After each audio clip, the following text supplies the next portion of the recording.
Good afternoon, good morning, or good evening, depending where in the world you're joining from today.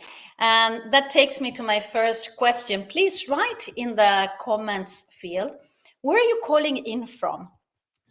As the title of this webinar is called, we're going to start the year with some mindfulness goal setting in order to increase performance. We have a whole year ahead of us, or maybe just half a year, depending when your company, where the fiscal year of your company ends. So what we're going to focus on today is this first half of the year. And the first thing that we're going to do is that we're going to go into a mindfulness state of mind, where we might be a little bit more calm, a little bit more present, and we're going to do some exercises. So I would like you to play along with me and do this with me. I'm going to adjust my screen so that you may see me best. And the first thing that we're going to do is that I will ask you to close your eyes, unless you're driving, walking, or in any other kind of situation that might put your life at risk. Kindly close your eyes for a little while.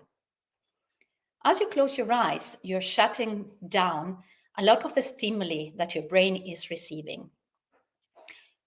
As you are closing your eyes, I just want to focus, for you to focus on my voice. Just follow my voice and my instructions. We're going to start by breathing together. 3 breaths, deep breaths, in through our nose, very gently, and very slowly, and out through our mouth, also very gently, very slowly, as if you were blowing through a straw. And as you do this, I would like you to mentally count how long it takes for you to breathe in and how long it takes for you to breathe out. So you're going to engage your mind in counting. That's all your mind's going to be doing. So let's breathe in. 1. You might hold your breath for 2 hot seconds and release through your mouth and keep counting. We breathe in 2.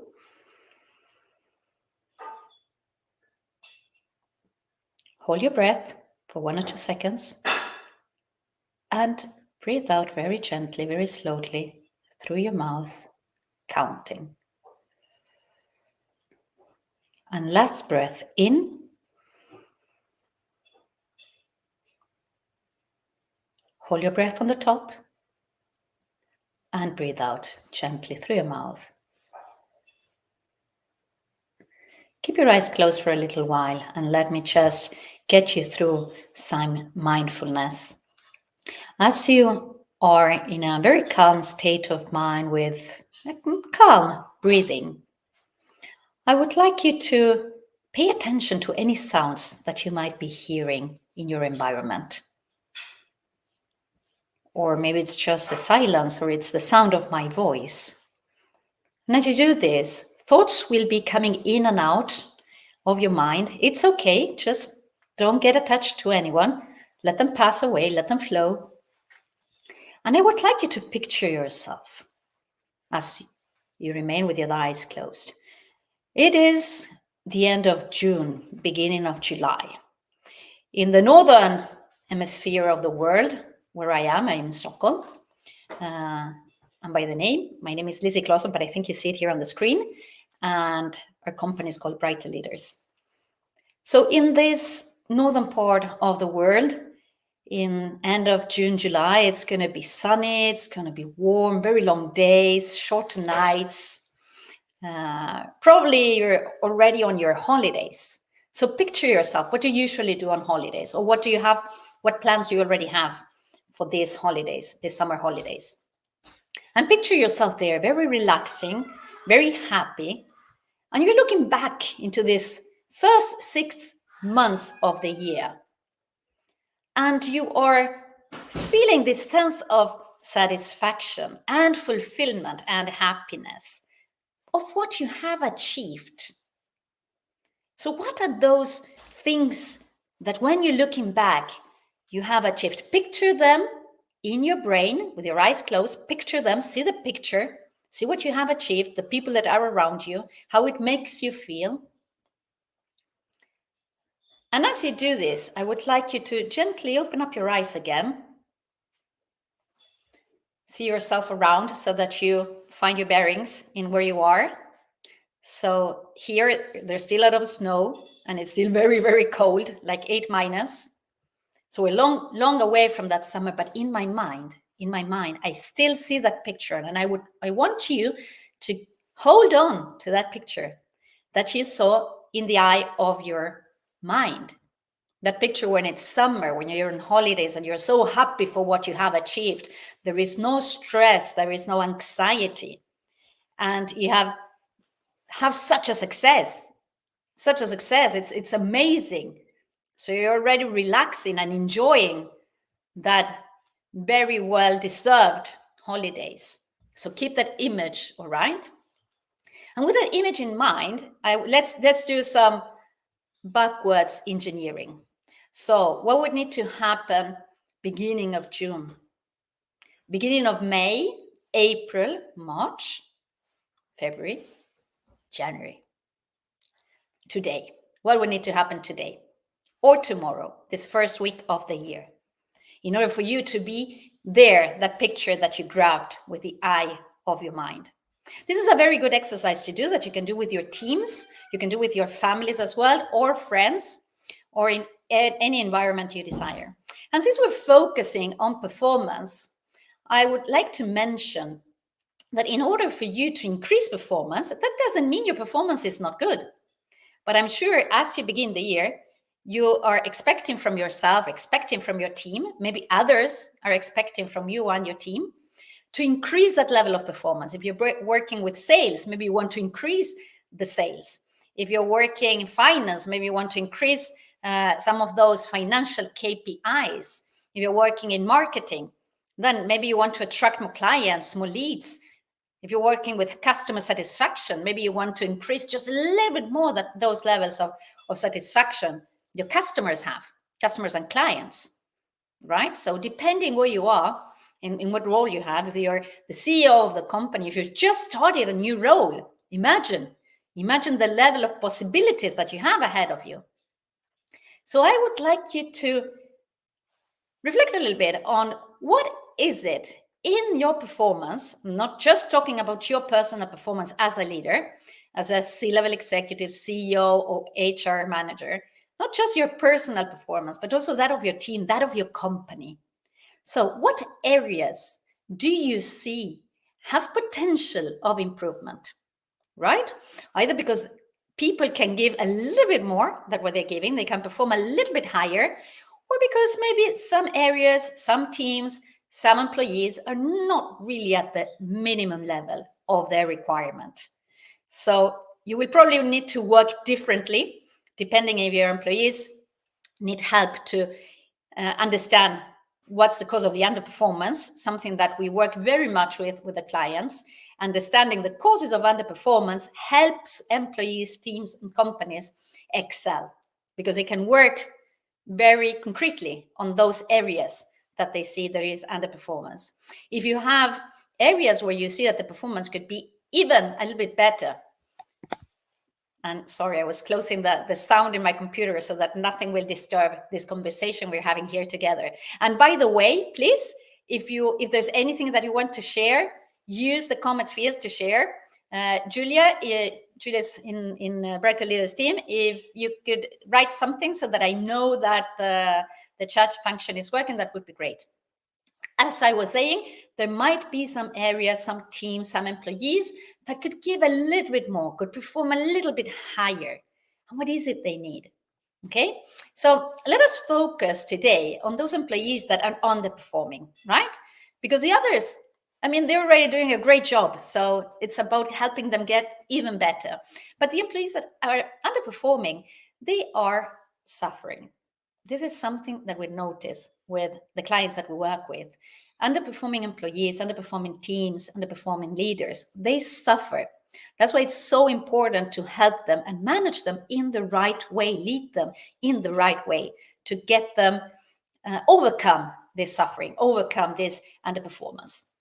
And there are a couple of reasons, there are many reasons really for underperformance, and some of those reasons interact with each other, right? But there are at least 3 topping the list. As in any list, there's always the 3 top causes. And the number 1 is the lack of good leadership. The lack of good leadership. So how can you help an employee that's underperformance? Well, I would suggest look at your own leadership to start with. Is there anything in the way you give feedback, how often you give feedback, what kind of feedback you're giving? Is it anything in your communication? Is it clear enough? You might believe that you have expressed yourself clearly, but is it being understood with that clarity that you desire? So this is something you need to check with your team, with your employees, right? Is there a misunderstanding somewhere?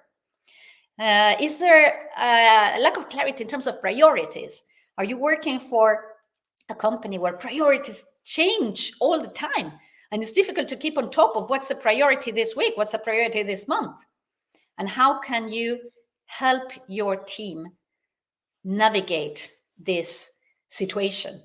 That might be a reality for you, and a reality you might not be able to change. So always focusing on what you can change, what you can affect, what you can control, and just releasing everything else. Not accepting. I'm not saying accepting. It's like, oh, there's nothing I can do. It's like releasing, not focusing on that, but instead focusing on what you can change, because then you will make a difference. So another cause of underperformance might be that, talking about clarity, expectations are not clear enough. People don't really know what's expected from them. It might be yourself also as a leader. Maybe you have a management, a top management, or depending what company you're working with, how hierarchical it is and how many levels are above your level, that might not be clear in terms of what's expected from you, right? So you're measured for certain things, like it could be that you have a salary with a bonus, and that bonus is based on certain things, but then the projects that they ask you to be a part of are not directly related to that. So then you don't really know. I'm doing great at this project, but that's not what I'm going to be measured for. So could that be the lack of clarity, for instance? And how do you transfer this clarity to your team so that everyone knows what's expected in order to reach the company's goals, to make that impact, so that they understand and they get this feeling of purpose, right? And the number 3rd cause of underperformance could be a mismatch in skills. So you have team members, you have leaders in your company that have amazing skills, but they might not be the skills that are needed for that role.